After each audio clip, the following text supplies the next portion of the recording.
he aquí solamente esto he hallado, que Dios hizo al hombre recto, pero ellos buscaron muchas perversiones. Dios hizo al hombre recto, pero ellos buscaron muchas perversiones. Estamos en el capítulo 6 de la confesión. Vamos a procurar terminarlo ahora, vamos a avanzar lo más posible. Y nosotros hablamos que Dios había hecho un pacto con el hombre. ¿Recuerdan? Dios había hecho un pacto con el hombre. Ese pacto lo veremos con más detalle cuando entremos al capítulo 7, que es del pacto de Dios. Pero es denominado el pacto de obras. El pacto de obras, un pacto que Dios hizo con Adán, donde Dios señala las condiciones en las cuales se iba a relacionar, en este caso con el hombre. Las condiciones en las cuales se iba a relacionar con Adán y Eva, y no solamente con ellos, sino con toda la posteridad, con toda la descendencia después de Adán y Eva, porque Adán nos representaba en ese pacto de obras. Sabemos que Dios creó a Adán en un estado de justicia original, no en un estado de pecado. Él podía elegir no pecar, pero también podía caer de ese estado de gracia o de ese estado de justicia original en el cual Adán fue creado. En ese pacto Dios establece las condiciones y Dios le dice: si ustedes me obedecen y no comen del árbol que está en medio del huerto, podrán disfrutar de la comunión con Dios, podrán disfrutar del huerto del Edén y de todas las bendiciones. La vida eterna también al lado de Dios. Pero Adán rompió ese pacto y sabemos que todas las maldiciones cayeron sobre el hombre, sobre Adán, sobre su descendencia y en este caso también sobre nosotros, porque el pecado pasó a todos los hombres por cuanto todos pecaron. Dijimos que no somos pecadores porque pecamos, sino que pecamos porque somos pecadores. Porque nacemos con esa naturaleza pecaminosa que viene en nosotros desde Adán.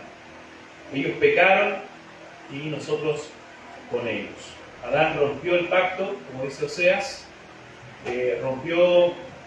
desobedeció a Dios y rompió la ley moral que estaba escrita en el corazón del hombre desde la creación. Sabemos que hay una ley escrita en nosotros, en nuestras conciencias, que nos indica qué es lo que le agrada a Dios y qué es lo que le desagrada.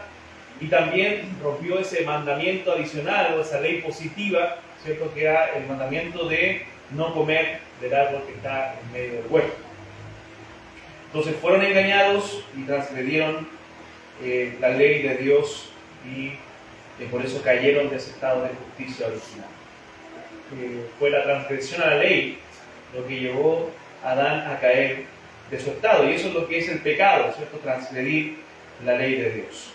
Vamos a ver el párrafo 4, nosotros llegamos hasta el 3 en la confesión, vamos a ver el 4 y 10,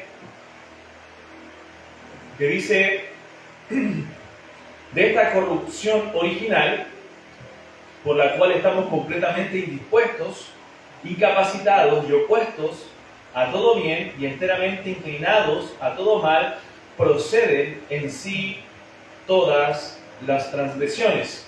O sea, este párrafo está hablando de la naturaleza del hombre, y dijimos que el hombre nace en esa condición de pecado. Nosotros pecamos porque somos desde nuestro nacimiento pecadores. Eso es lo que se llama la depravación total. ¿Qué significa eso? Que todas las facultades del hombre han sido corrompidas, han sido dañadas.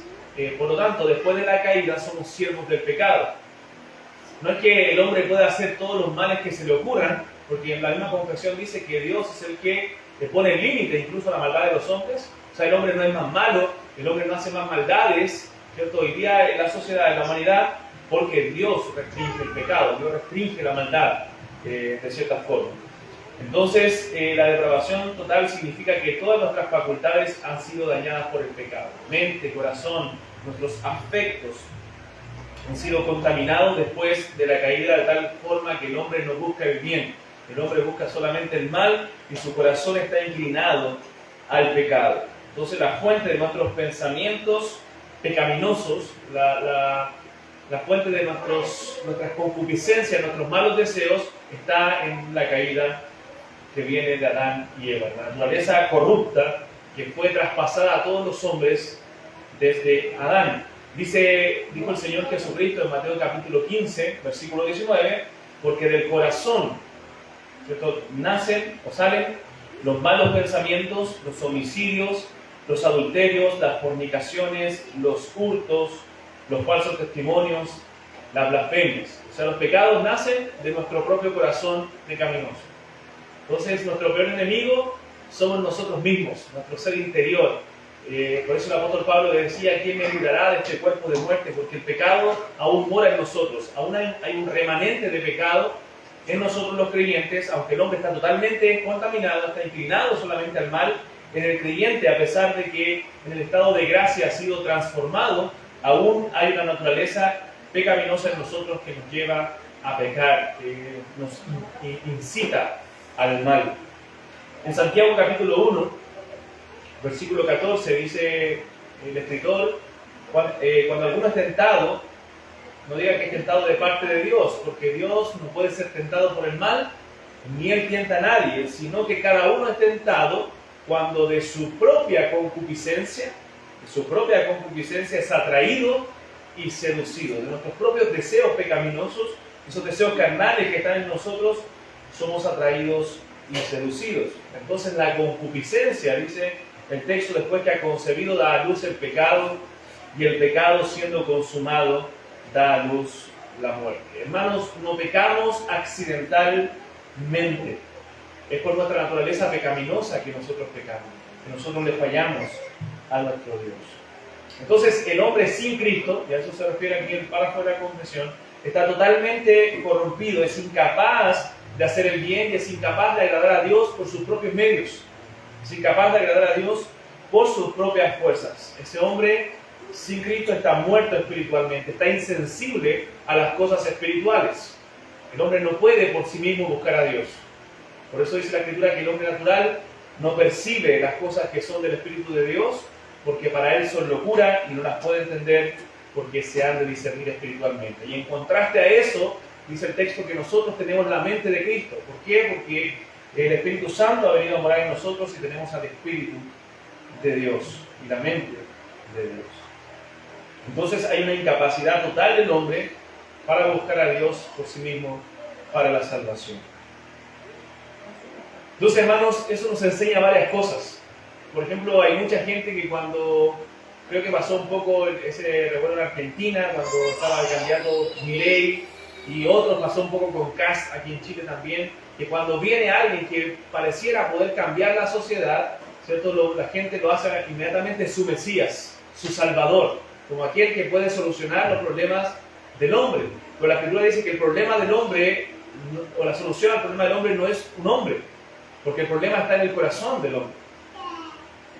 Puede solucionar ciertos temas sociales, ciertos temas de seguridad, de economía, pero el problema de raíz ningún hombre lo puede solucionar, porque solamente Cristo puede solucionar el problema del corazón, el problema del pecado que mora en nosotros. El hombre está muerto espiritualmente y solo Cristo puede traerlo a la vida. Solo el Espíritu de Dios puede transformar el corazón del hombre. Como dijo un pastor por ahí, el corazón del problema es el problema del corazón. Ese es el gran problema del hombre. El hombre puede dar pan al hambriento, puede hacer bien al prójimo, puede hacer obras sociales, obras de caridad, pero no puede hacerlo con fe verdadera. No puede hacerlo dando la gloria a Dios, porque está muerto en sus delitos y pecados. Y ellos no quieren en lo profundo de su corazón agradar a Dios. Por lo tanto, la Escritura señala en Isaías que esas justicias que el hombre hace, esas buenas obras que el hombre hace, son como trapo de inmundicia delante de Dios. O sea, no sirven absolutamente para nada para ganar la salvación, porque no lo hacen con el propósito correcto, no lo hacen con el fin de glorificar a Dios. Entonces el hombre en ese estado original, en ese estado natural más bien, tiene una inclinación al mal, una inclinación al pecado. El hombre está muerto en delitos y pecados. Y en su voluntad libre, porque el hombre es libre, no hay una coacción de Dios en ello, porque Dios no viola la voluntad libre del hombre. Entonces en esa voluntad libre el hombre escoge solamente el mal, porque no hay ningún bien en su corazón que le lleve a buscar a Dios. Entonces está el hombre incapacitado moral y espiritualmente. Está incapacitado moral y espiritualmente. Párrafo 5. Avancemos. Párrafo 5. Dice: La corrupción de la naturaleza permanece durante esta vida en los que son regenerados. Y aunque aquella sea perdonada y mortificada por medio de Cristo, ella misma y sus primeros impulsos son verdadera y propiamente pecado. Veamos de nuevo, la corrupción de la naturaleza permanece durante esta vida en los que son regenerados. Y aunque ella sea perdonada y mortificada por medio de Cristo, ella misma y sus pensamientos, ella misma y sus primeros impulsos son verdadera y propiamente pecado. ¿Qué nos enseña esto, hermanos, de la confesión? Que los creyentes en esta vida, aún poseen una naturaleza corrupta. Aún tenemos una naturaleza corrupta. Nosotros día a día batallamos contra el pecado. Batallamos contra nuestro propio corazón, contra nuestra propia maldad. ¿Cierto? Es algo diario, que ustedes viven día a día, que yo vivo día a día. Luchamos en contra del pecado. Y a veces nos cansa eso. Decimos como el apóstol Pablo, ¿hasta cuándo esta batalla? ¿Quién me librará de este cuerpo de muerte? Somos salvos, somos creyentes, tenemos una garantía de estar un día con el Señor, de estar en el cielo, pero la naturaleza pecaminosa aún no desaparece. Es destronado el poder del pecado, ya no somos esclavos, ya no es reinante en los creyentes, pero es un pecado remanente, un pecado residual en nosotros. Ojo con esto. Cuando no tenemos a Cristo, la naturaleza pecaminosa nos domina, somos esclavos. Pero cuando tenemos al Señor, ya no nos domina, ya no tiene control sobre nosotros, podemos mortificar el pecado, podemos vencer la tentación, pero es un pecado remanente, es un pecado residual que está ahí en nosotros aún. Si me ayudan con estos textos, hermanos, por favor, Romanos 7:18 y 1 de Juan 1:8 al 10. Por favor, y si lo encuentran primero, lo leen rápidamente.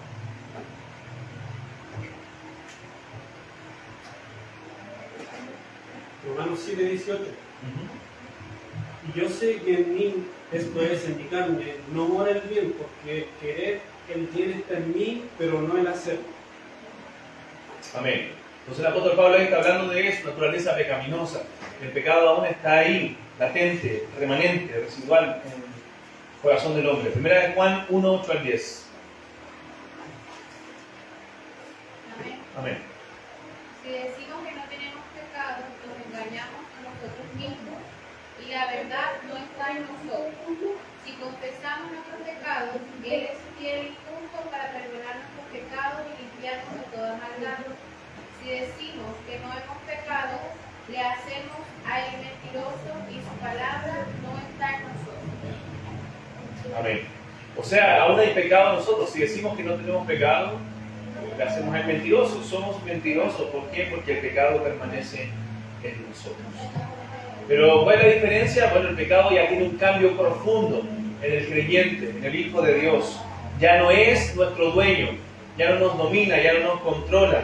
Y podemos vencer al pecado, podemos mortificar el pecado y podemos vencerlo por la presencia y acción del Espíritu Santo en nosotros.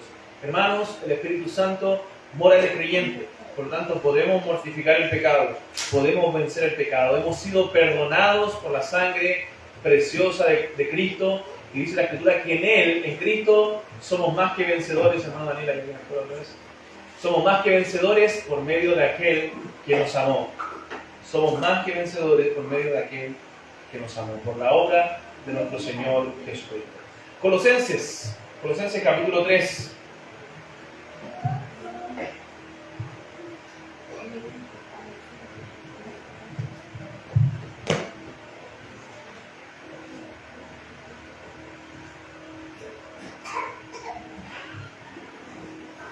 Versículos 5 al 7, dice hacer morir, y eso es mortificar, hermanos, hacer morir pues lo terrenal en vosotros. Todo lo terrenal, fornicación, impureza, pasiones desordenadas, malos deseos y avaricia, que es idolatría, cosas por las cuales la ira de Dios viene sobre los hijos de desobediencia, en las cuales vosotros también anduvisteis en otro tiempo cuando vivíais en ellas. O sea, debemos hacer morir todo eso terrenal que antes vivía en nosotros que antes practicábamos cuando no teníamos a Cristo. Hoy podemos hacerlo morir en el poder del Espíritu de Dios. Romanos capítulo 8.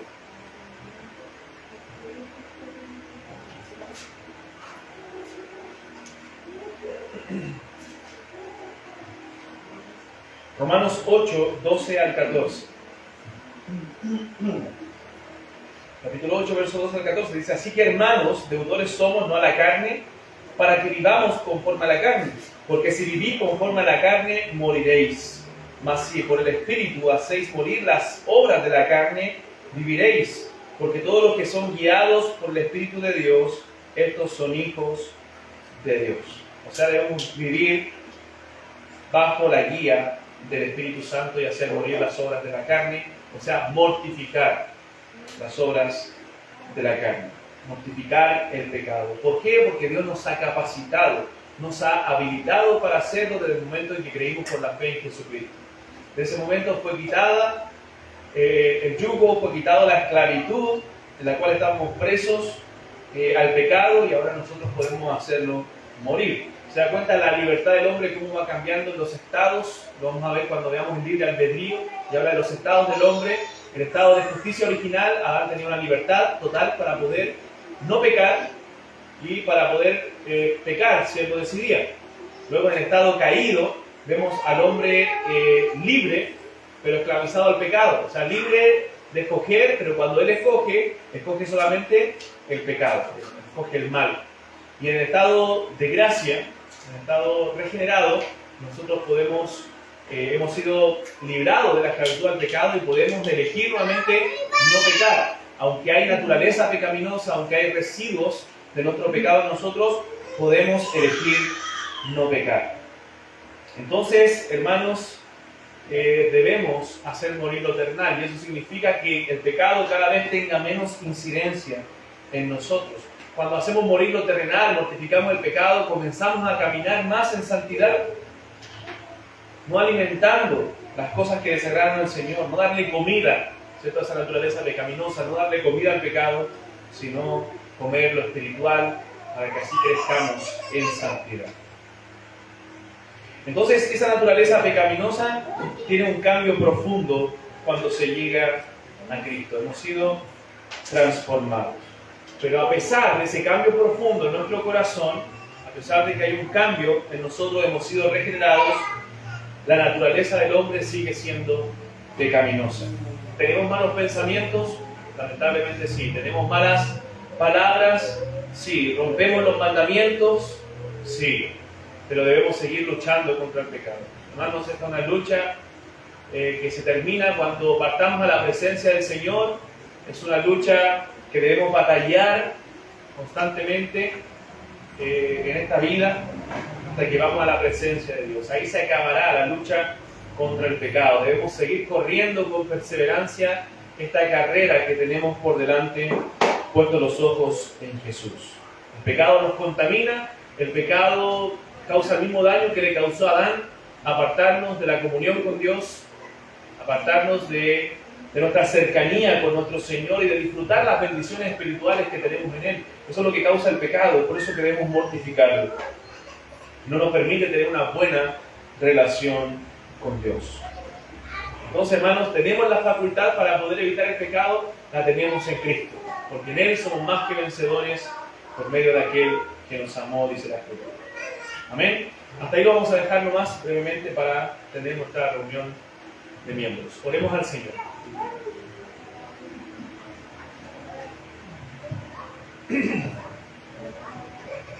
Amado Dios, eterno Padre en Cristo Jesús, damos gracias porque Cristo ha vencido. Ha vencido en la cruz, venció a la muerte y al que tenía el imperio de la muerte, esto es al diablo. Él es el Cordero que murió en la cruz, pero también es el león que venció. Y te damos gracias por Cristo nuestro Salvador. Gracias porque en Él también nosotros somos más que vencedores. Gracias porque podemos mortificar el pecado, Señor, en nuestra vida. Gracias porque el pecado ya no tiene dominio sobre nosotros, porque ya no somos esclavos, sino que somos siervos de la justicia. Antes éramos hijos de desobediencia, muertos en nuestros delitos y pecados, pero tú nos hiciste siervos de la justicia por medio de Cristo. Gracias, Señor. Gracias por tu bondad. Gracias por tu misericordia. Bendícenos, Señor. Bendice esta reunión de miembros también. Y que todo lo que hablemos, Señor, sea para tu gloria, sea para honrarte por sobre todas las cosas y que sea para el beneficio de tu obra. Te alabamos, Señor, en el nombre de Jesús. Amén.